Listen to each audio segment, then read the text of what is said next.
చిన్నప్పుడు దీపావళి అంటే ఏదో అమ్మ ఇంట్లో పూజ చేసేది, చేసుకుంటే స్వీట్స్ స్నాక్స్ చేసుకొని తినేవాళ్ళమి, లేకుంటే లేదు. నాన్న కాకరొత్తులు టపాసులు ఏమన్నా తెస్తే పేల్చుకునే వాళ్ళమి. జస్ట్ చూసేదాన్నండి నేనైతే, లిటరలీ నిజం చెప్తున్నాను కదా.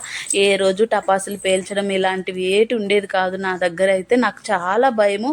ఇప్పటికీ అంతే, నేను ఇన్ని రోజుల్లో ఎప్పుడు ఏది పేల్చలేదు. చిచ్చుబుడ్డి పేల్చడానికి కానీ నాకు నేను ఎంత భయం వేసిందో.